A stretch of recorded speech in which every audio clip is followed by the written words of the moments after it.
Video start करने से पहले एक क्वेश्चन, जब भी आपके पास कोई सैलरी या कोई आपका इनकम सोर्स आपके पास आपके बैंक अकाउंट में हिट करता है तो क्या आप सेव कर पाते हो? अगर हाँ, तो क्या आपको पता है कि कौन कौन से जगह पे आप सेव कर सकते हो ज़्यादा रिटर्न कमाने के लिए या अपने पैसे को सेव करने के लिए?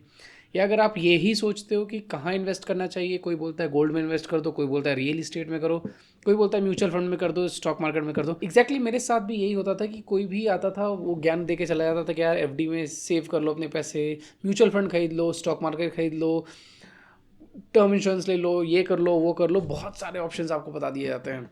आप इतना ओवरवेलम हो जाते हो, आपको सही पता ही नहीं है कि आपको कहाँ पे सेव करना चाहिए, कौन से ऑप्शन को कब चूज़ करना चाहिए।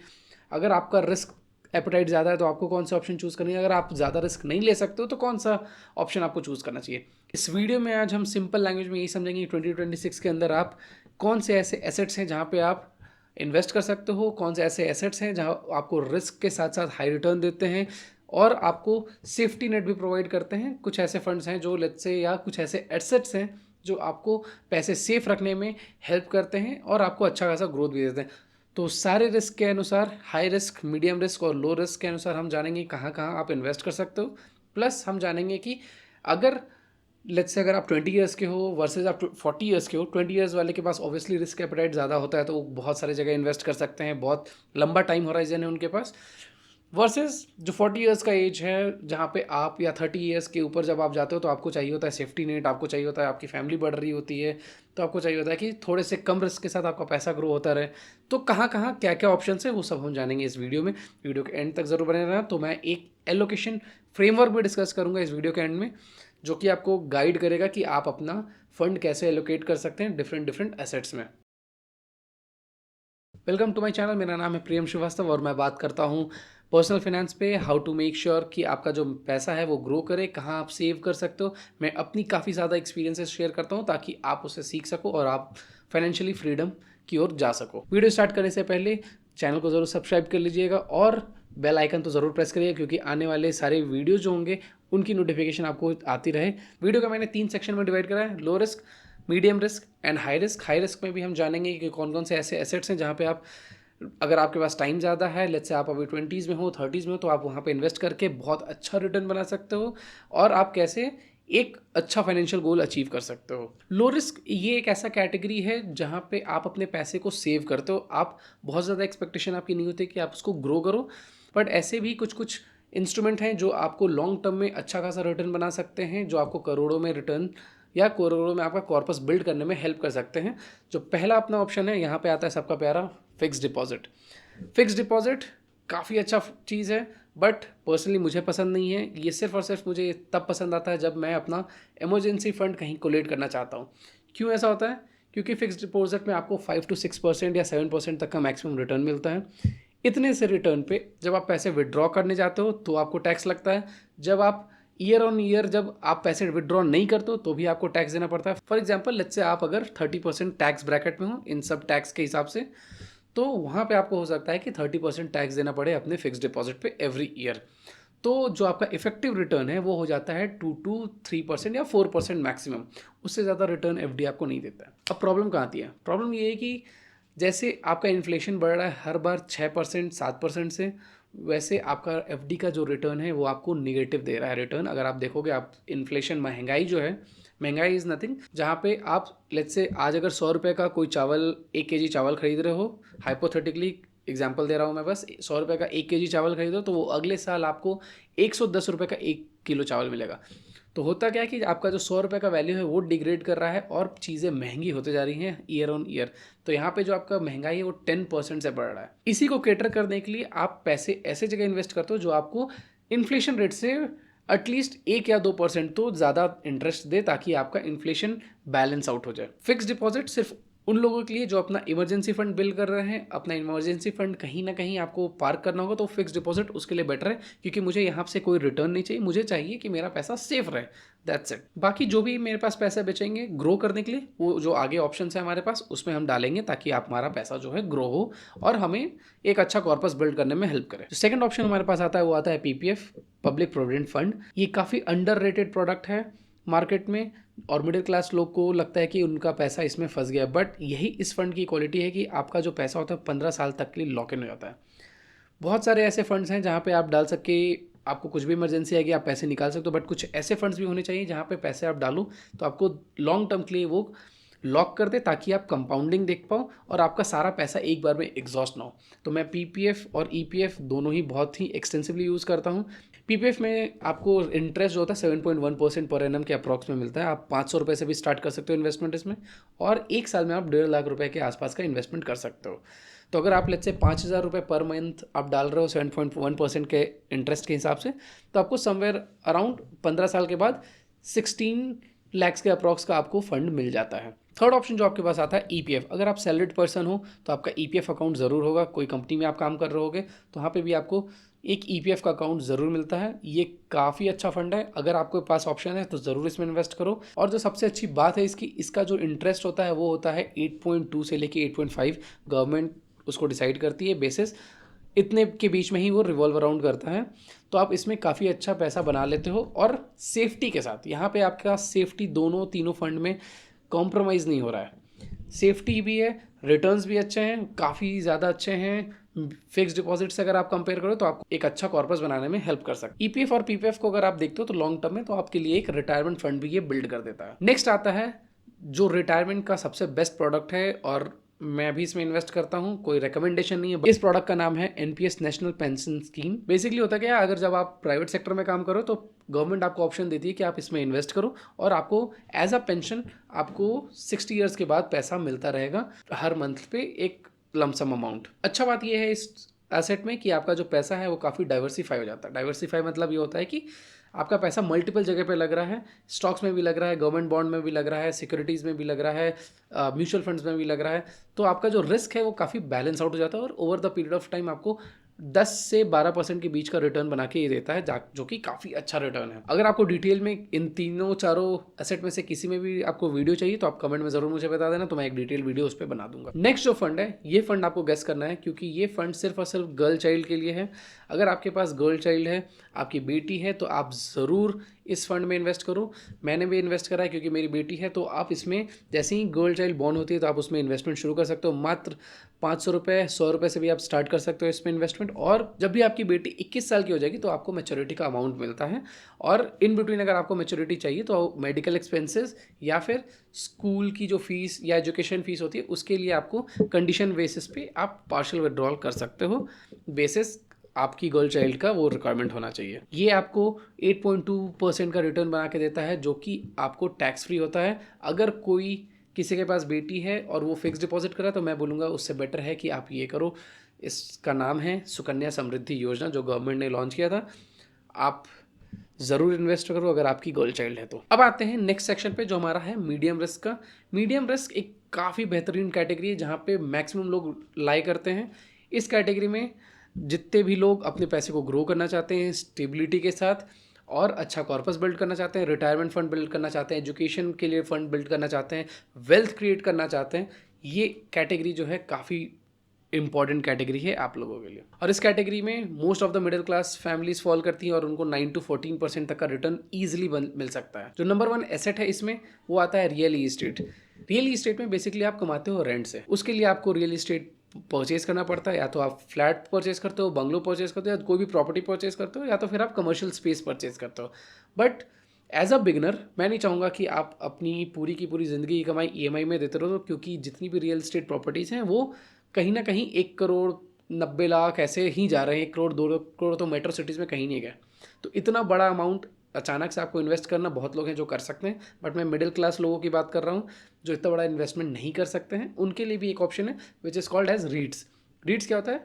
Real estate investment trust. REITs जो है बिल्कुल ही स्टॉक मार्केट की तरह काम करती है। बड़े बड़े जो बिल्डर्स होते हैं, डेवलपर्स होते हैं, वो क्या करते हैं, अपने रीट्स को लिस्ट करते हैं स्टॉक मार्केट में।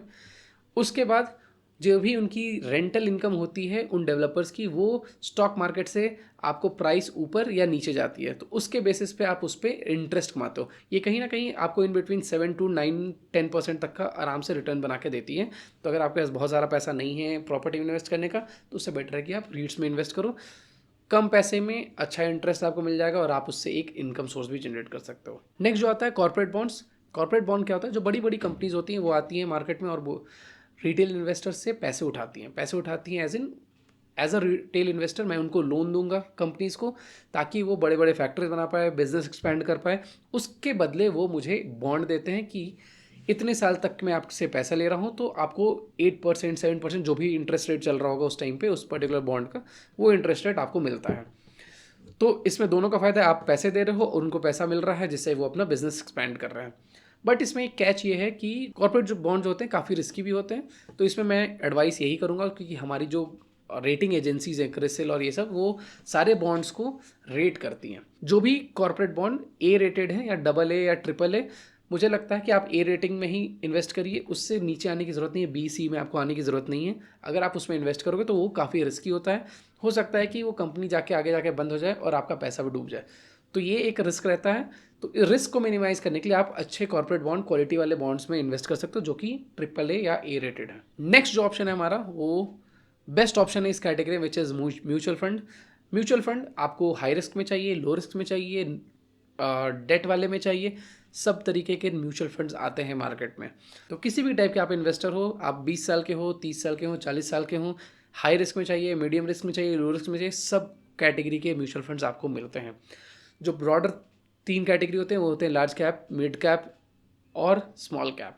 लार्ज कैप में जो होते हैं, मैंने इन पर डिटेल वीडियो भी बनाई हुई है। एज ए इन्वेस्टर या एज अ बिगिनर आपके पास 3 से 4 टाइप के म्यूचुअल फंड्स होने चाहिए। पहला आपको होना चाहिए निफ्टी 50, जो कि इंडेक्स फंड में इन्वेस्ट करे और कम पैसे में आपको अच्छा रिटर्न बना के, एक्सपेंस रेशियोज इनका कम होता है। दूसरा आपके पास होना चाहिए मिड कैप या फिर तो flexi cap. I will suggest कि फ्लेक्सी कैप हो, ताकि वो ज़्यादा एक्सपोजर देता है, यूएस मार्केट का भी एक्सपोजर देता है और एक बैलेंस रिटर्न आपको 17 से 18% के आसपास का रिटर्न बना के देता है। तीसरा जो आपके पास होना चाहिए वो होना चाहिए आपके पास स्मॉल कैप म्यूचुअल फंड, जो कि आपको ग्रोथ अच्छा खासा दिलाए, बट यहाँ पे एलोकेशन आपकी कम होनी चाहिए, क्योंकि ये काफ़ी ज़्यादा वोलेटाइल होते हैं। मार्केट थोड़ा भी ऊपर नीचे होता है तो ये तुरंत ऊपर नीचे होते हैं, तो इसीलिए यहाँ पे कम एलोकेशन होता है, बट थोड़ा सा एक्सपोजर जरूरी है, क्योंकि अगर आप लॉन्ग टर्म में देख रहे हो तो अच्छा खासा वेल्थ बना सकते हो आप। अब म्यूचुअल फंड जो कैटेगरी है, इसमें आप एनीवेयर इन बिटवीन 10% से लेके 20%, 25% तक का रिटर्न ईजिली बना सकते हो, बेस्ड ऑन किस कैटेगरी में आप इन्वेस्ट कर रहे हो सकता है कि आप 30s या 40s में, तो आप फ्लेक्सी कैप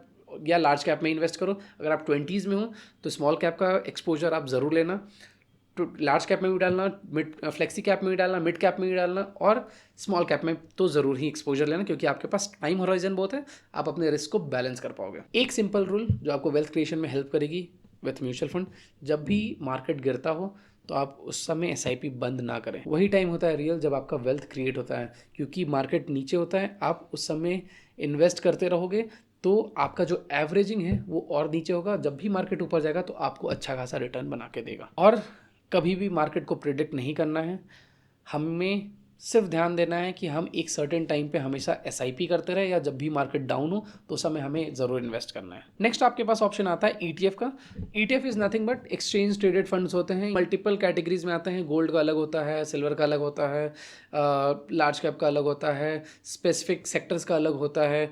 तो मल्टीपल ईटीएफ्स होते हैं। मल्टीपल ईटीएफ्स में बेस्ड ऑन योर चॉइस, अगर आपको गोल्ड में डालना है तो आप गोल्ड का इन्वेस्टिंग के लिए आप थोड़ा सा ईटीएफ डाल सकते हो। मैंने एक डिटेल वीडियो बनाई हुई है गोल्ड इन्वेस्टिंग के ऊपर, जिसमें मैंने बहुत अच्छे से एक ईटीएफ के बारे में एक्सप्लेन किया। मैंने डिस्क्रिप्शन बॉक्स में डाल दिए और मैं आई बटन पर भी डाल दूंगा, तो आप देख सकते हो कि कौन से टॉप ईटीएफ है, वो भी मैंने बताया रखा। नेक्स्ट कैटेगरी जो हमारा आता है वो आता है हाई रिस्क।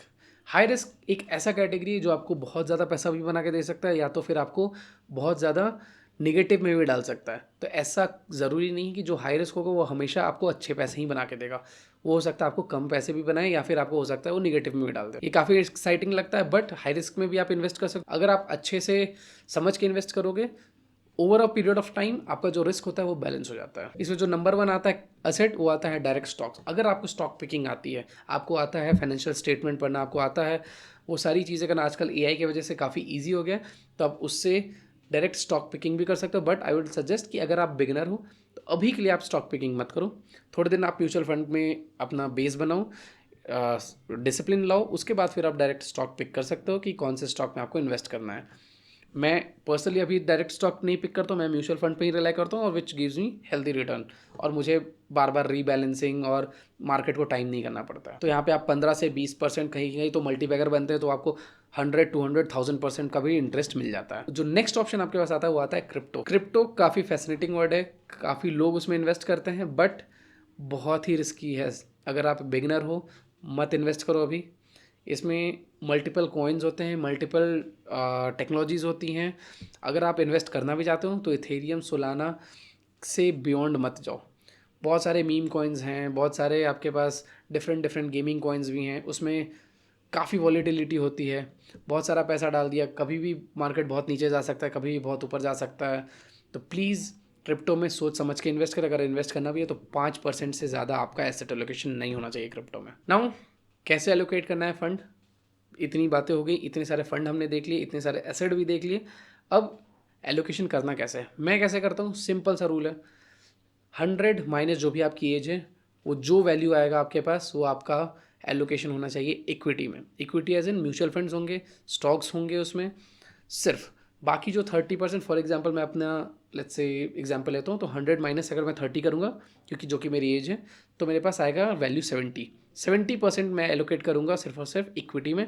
रेस्ट 30% को मैं रखूँगा सेफ्टी नेट में या फिर लोअर रिस्क में, जहाँ पे मैं एफडीज यूज़ करूँगा, जहाँ पे मैं पीपीएफ यूज़ करूँगा, एनपीएस यूज़ करूँगा, डेट म्यूचुअल फंड्स यूज़ करूँगा। मैं उसको एक सेफ्टी नेट की तरह ही देखूंगा। अगर मुझे 1 लाख रुपए इन्वेस्ट करने होते हैं तो मैं हमेशा 40% रखता हूँ अपने लार्ज कैप म्यूचुअल फंड्स में, या तो फिर निफ्टी 50 के इंडेक्स को ट्रैक करने में। जो नेक्स्ट 30% होते हैं उसको मैं डालता हूँ फ्लेक्सी कैप म्यूचुअल फंड्स में या स्मॉल कैप म्यूचुअल फंड में, जो कि मुझे अपॉर्चुनिटी देती है ग्रो करने के लिए। नेक्स्ट जो 10% होता है वो मैं डायरेक्ट स्टॉक कभी पिक कर लेता हूँ, कभी मुझे लगता है यहाँ पे अपॉर्चुनिटी तो मैं डायरेक्ट स्टॉक पिक कर लेता हूँ। और जो 10% मेरे पास होता है वो उससे मैं गोल्ड या सिल्वर में बाय करते रहता हूँ कभी कभी, जब भी मुझे अपॉर्चुनिटी दिखती है। और नेक्स्ट जो 10% था उसको मैं कभी 5% क्रिप्टो में डाल दिया या 5% मैंने कैश रख लिया। ऐसे करके मैंने स्प्लिट कर रखा है टोटल। तो अगर आप देखोगे तो मुझे एक तरह से बैलेंस भी मिल रही है निफ्टी 50 की वजह से, क्योंकि मैं वहाँ पे लार्ज कैप में इन्वेस्ट कर रहा हूँ। बीच वाला जो लेयर है आपको 30%, जहाँ पे मैंने वेल्थ क्रिएट भी कर रहा हूँ। 10% जो है मेरा डायरेक्ट स्टॉक भी पिक कर रहा हूँ, जो भी वेल्थ क्रिएशन में काम कर रहा है। और नेक्स्ट 10% मुझे गोल्ड की वजह से स्टेबिलिटी और हेजिंग करने में या डाइवर्सिफाई करने में मुझे हेल्प हो रही है based on gold and crypto currencies. और last but not the least, investing में पेशेंस काफ़ी ज़्यादा है। अगर आप सोचोगे अगर आप आज पैसा डाले नेक्स्ट ईयर आपके पास अच्छा खासा कंपाउंड जो है तो नहीं होता है वो। ये कोई भी शॉर्ट टर्म गोल के लिए नहीं है। जब तक आप लॉन्ग टर्म के लिए इन्वेस्टमेंट नहीं करोगे तब तक आपको कोई बहुत बड़ा रिटर्न नहीं दिखेगा। आपको पेशेंस रखना है और आपको इन्वेस्ट करते रहना है, करते रहना है, करते रहना है, कभी भी रुकना नहीं है। जैसे ही आपका 10 साल आपको 5 साल बाद ही दिखने लगेगा कि आपका इन्वेस्टमेंट अच्छा खासा ग्रो हो रहा है। जैसे ही आप उसको 10 साल 15 साल में कंपाउंड करोगे तो आपको डबल ट्रिपल पैसा दिखाएगा कि मैंने तो 5 लाख ही इन्वेस्ट किया था, मेरा इन्वेस्टमेंट चला गया 15 लाख। तो ये जो कंपाउंडिंग होती है यही आपको वेल्थ क्रिएशन में हेल्प करती है। तो हमेशा याद रखना है आपको लॉन्ग टर्म के लिए सोचना है और लॉन्ग टर्म तक रेगुलर डिसिप्लिन के साथ इन्वेस्ट करते रहना है। अगर वीडियो पसंद आया हो तो like share and subscribe to my channel. और कोई भी क्वेश्चन हो या किसी पे भी डिटेल वीडियो चाहिए हो तो मुझे कमेंट में ज़रूर बता देना। तब तक के लिए थैंक यू।